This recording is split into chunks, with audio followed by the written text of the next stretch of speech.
Um país que simplesmente faliu. Esse é o Sri Lanka, que na última semana viu seu governo anunciar que estava totalmente quebrado e enormes protestos de proporções inacreditáveis surgiram a partir disso. Mas o que levou esse pequeno país asiático a um colapso tão grande? E o pior, isso pode acontecer com o Brasil? Vem comigo que você vai descobrir.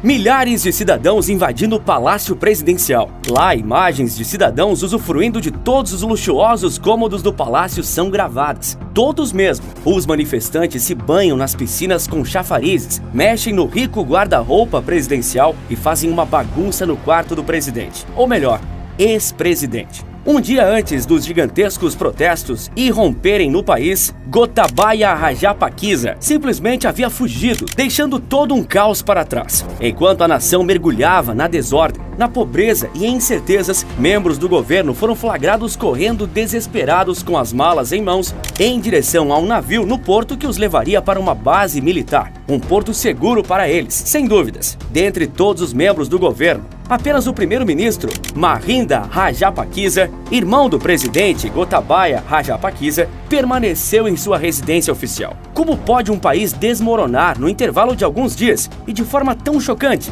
E o Brasil pode seguir esse mesmo rumo? Se sim, quanto tempo demoraria para isso? A resposta para a primeira pergunta é simples. O Sri Lanka não desmoronou em alguns dias. Essa foi só a impressão que tivemos com a cobertura midiática, que demorou a colocar a ilha asiática no radar, apesar de seu povo estar clamando por ajuda há meses. Mas para esse colapso ser alcançado, foram necessários anos de más decisões políticas e econômicas, como que em uma saga de teimosia rumo ao fundo do poço.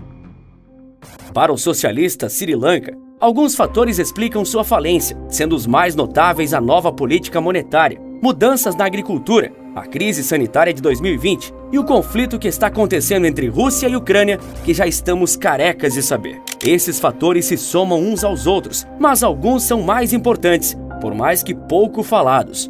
No último dia 11 de julho, o presidente, o primeiro-ministro e todo o gabinete ministerial anunciaram suas renúncias, em prol do que chamaram de pacificação do país. O presidente fugiu e deixou para trás seu povo sofrendo de racionamento de comida e energia, falta de combustível, escolas fechadas, supermercados com prateleiras vazias e uma inflação extremamente estratosférica. E quando eu digo extremamente, eu não estou exagerando. Somente no último mês de junho, o Sri Lanka reportou 54% de aumento de preços. Isso é mais que 4 vezes o esperado para todo ano no Brasil, que também enfrenta uma inflação alta, mas bem longe desse nível. Mas o cenário do Sri Lanka, como você logo verá, pode acontecer no Brasil, e em breve. E a inflação é só um dos pesadelos que o povo do Sri Lanka enfrenta no momento. Mas a inflação não é o maior problema deles.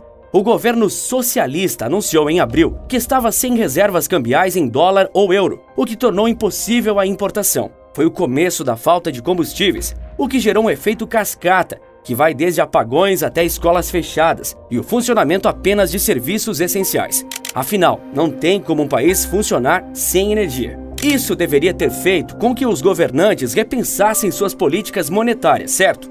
Bem, não foi o caso. Eles inconsequentemente mantiveram tudo como estava. Enquanto isso, o preço dos produtos importados, do qual o país é amplamente dependente, dispararam em mais de 240%.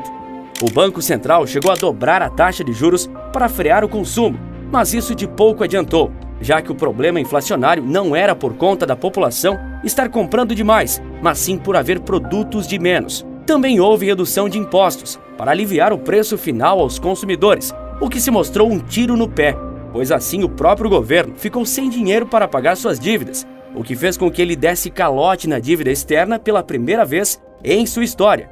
Foi uma sucessão de erros que levaram o país à falência. Um dos muitos erros que ajudaram o Sri Lanka a chegar onde se encontra hoje foi a decisão do governo do presidente Gotabaya de mudar na produção agrícola tradicional para a produção orgânica, sem o uso de pesticidas, aditivos e outros fertilizantes artificiais. O sonho de muitos jornalistas, artistas e alguns políticos brasileiros que chamam esses aditivos, pesticidas e fertilizantes todos de agrotóxicos, como se sua função fosse unicamente intoxicar e piorar a qualidade do alimento. Isso muitas vezes não é verdade. Engenheiros, agrônomos e químicos criaram muitas dessas substâncias com o intuito de aumentar a quantidade de vitaminas e minerais na colheita, acabar com pestes que arruinaram safras inteiras, que deixaram os produtos mais caros e com menor qualidade para a própria saúde do consumidor. Contudo, não é só no Sri Lanka, como aqui no Brasil vemos muitos discursos contra o setor agrícola, contra os produtores que garantem grande parte do que temos na nossa mesa e de mais de 1 bilhão de pessoas em todo o mundo. Por aqui, há partidos de oposição que defendem claramente essa mesma medida, em prol de alimentos tidos como mais saudáveis nas feiras, como pensou o partido do governo do Sri Lanka. E adivinha só, deu muito errado. O Sri Lanka é um país que depende muito de importações e, claro, de sua agricultura. E a transição para essa modalidade orgânica foi um péssimo experimento, pois assim os agricultores passaram a ser reféns da natureza. Após implantar a política, o resultado foi rapidamente avassalador. De acordo com o site Foreign Policy, a produção de arroz reduziu em 1/3 já nos primeiros 6 meses. O Sri Lanka, autossuficiente e exportador de arroz, foi forçado a aceitar importar 450 milhões de dólares em arroz e aceitar doações do produto, enquanto os preços ao consumidor final aumentaram cerca de 50%. A proibição também afetou o chá, principal produto de exportação do país. A produtividade da colheita de chá caiu pela metade, mesmo índice para a cultura do milho, além de redução de 30% para o coco, de acordo com uma agência do governo dos Estados Unidos. Com a perspectiva de uma crise cambial, em novembro de 2021, o governo levantou parcialmente o banimento para as culturas de chá e coco com os chamados agrotóxicos. Era tarde demais, a crise já havia começado. Economistas e agrônomos alertaram ao redor do mundo que uma mudança tão grande e radical deve ser vista com cuidado. Porém, o ministro das Finanças do Sri Lanka não deu bola aos conselhos e disse que aqueles contrários à transição para a agricultura orgânica total eram apenas pessoas que faziam parte de complôs para defender os interesses dos fabricantes de fertilizantes químicos. Bem, agora a fome assola o país. E pasme, esse discurso é parecido por aqui também. A queda na produção agrícola também causou redução do poder de compra dos trabalhadores do setor agrícola, que são mais de 50% da população, e prejudicou também as contas do governo, que passou a importar arroz e viu o dinheiro da exportação de chá secar. A sequência de más decisões do governo do Sri Lanka não parou por aí, e agora vamos falar de um outro experimento testado no país. O presidente do Banco Central sri-lankês, em meio à crise sanitária de 2020, informou à população que ninguém precisaria se preocupar com a situação da dívida. Tudo que o Sri Lanka precisava fazer era aumentar o tamanho da dívida interna. Assim, o problema estaria resolvido.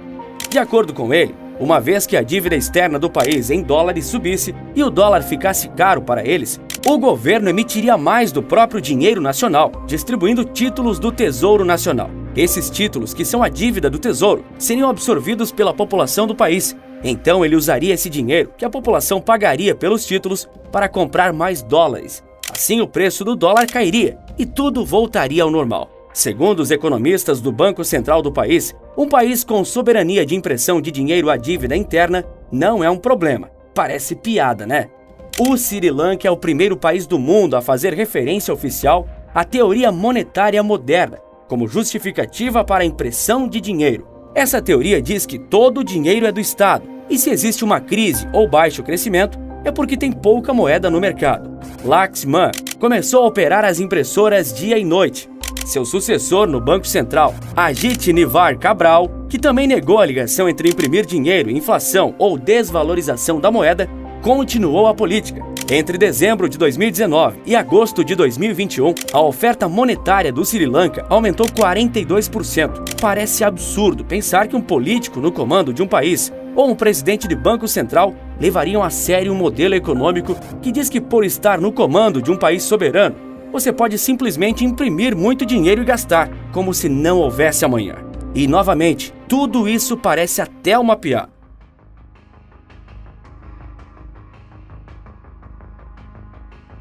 Mas agora voltamos ao questionamento. Tem alguma chance de tudo isso acontecer com o Brasil? Bom, para quem acha uma coisa distante a ideia de experimentar um modelo tão inconsistente quanto a teoria monetária moderna, essa dúvida acaba quando lemos o programa de governo do principal opositor na campanha presidencial brasileira. O partido com maiores chances de vencer o atual presidente da República colocou em seu programa de governo um plano muito semelhante para ser implantado aqui. Mas você pode dizer, o Sri Lanka sempre foi um país pobre, ele não pode ser pego como exemplo para o Brasil. Aí é que está a grande questão. Em 2015, o Sri Lanka ultrapassou o Brasil no ranking no Índice de Desenvolvimento Humano, o famoso IDH. Ou seja, o país é sim um parâmetro aceitável para a nossa realidade. Sabendo disso, então como a teoria monetária moderna também seria implantada no Brasil? Isso seria feito de duas formas, sendo que a primeira seria com um empurrãozinho do governo federal para que as empresas X e empreiteiras Y realizassem determinadas obras com financiamento público parcial, o que é algo arriscado diante da situação fiscal do Brasil. A outra forma seria fazer uma expansão do crédito bancário, especialmente com bancos públicos, usando títulos de dívida do Tesouro. Será que você já ouviu disso acontecendo em algum outro lugar? Pois é, o que dá espaço ao BNDES, banco estatal conhecido por financiar grandes obras, inclusive fora do país, com dinheiro público. Do mesmo modo, o BNDES seria forçado a aumentar sua participação em estatais como Petrobras e Eletrobras. E sim, essa última atualmente é privada, mas no futuro bem próximo pode voltar a ser estatal, como alguns candidatos à presidência já disseram que irão fazer caso eleitos. Mas você sabe bem, o Brasil não tem muito dinheiro em caixa, o que levaria um futuro possível governo a ter que aplicar uma maquiada teoria monetária moderna, onde dinheiro que não existe agora seria criado como num passe de mágica e resolver nossos problemas tão complexos. Fácil e rápido, mas será que é bom? Não. Jorrar mais dinheiro em uma economia que não tem para onde escorrer ele de forma eficaz pode sufocar ainda mais as finanças do governo federal e, num cenário provável, aumentar ainda mais a inflação. Além disso, o Brasil possui a Lei do Teto de Gastos, que limita os gastos do governo em áreas não essenciais de forma que, no longo prazo, a saúde fiscal do país seja restaurada. Esse teto, como já foi dito várias vezes, seria revogado. No Sri Lanka, a economia está em frangalhos, com pessoas que não têm mais nada a perder e chegaram ao ponto de invadir o palácio presidencial, e sem ter ideia de como sairão da caótica situação que o governo as colocou. Erros têm consequências. O Brasil percebeu isso bem na década de 80 e sofreu muito também na década que acabou de se encerrar. O povo do Sri Lanka está sofrendo nesse exato momento e um novo governo terá que agradar a gregos e troianos. Como eles vão fazer tudo isso é a grande questão. Ao longo do vídeo você viu que uma sucessão de erros levou o país à falência. Mesmo assim, os governantes locais também culpam a atual crise global, principalmente a escalada de preços por conta do conflito entre Rússia e Ucrânia, que sim, encarece a energia ao redor do globo, mas não a um nível tão alarmante quanto na ilha asiática. As negociações com o FMI envolvendo a dívida externa já começaram e parecem não sair do lugar, à medida que o país simplesmente é incapaz de realizar serviços básicos, e a população local precisa se submeter a verdadeiras lutas por comida e combustível. Um cenário desolador que atingiu mais de 20 milhões de pessoas, mostrando que um país pode colapsar em dias, mas para chegar a isso, o processo de destruição leva meses ou até anos. Mas a reconstrução, infelizmente, não ocorre na mesma velocidade. E se você quiser descobrir como eu produzo esses vídeos e a partir deles eu criei um negócio para viver disso, e como você também pode fazer o mesmo, não importa a sua idade ou ocupação, basta clicar no primeiro link da descrição e assistir uma aula gratuita minha te contando tudo. E o mundo todo também está preocupado com a crescente tensão entre Rússia, Europa e Estados Unidos. Os países já estão se preparando de verdade para um possível conflito armado. Quer saber mais sobre esses acontecimentos atuais? Então clique no vídeo que está aparecendo agora na sua tela e confira. Por esse vídeo é isso. Um forte abraço e bons negócios!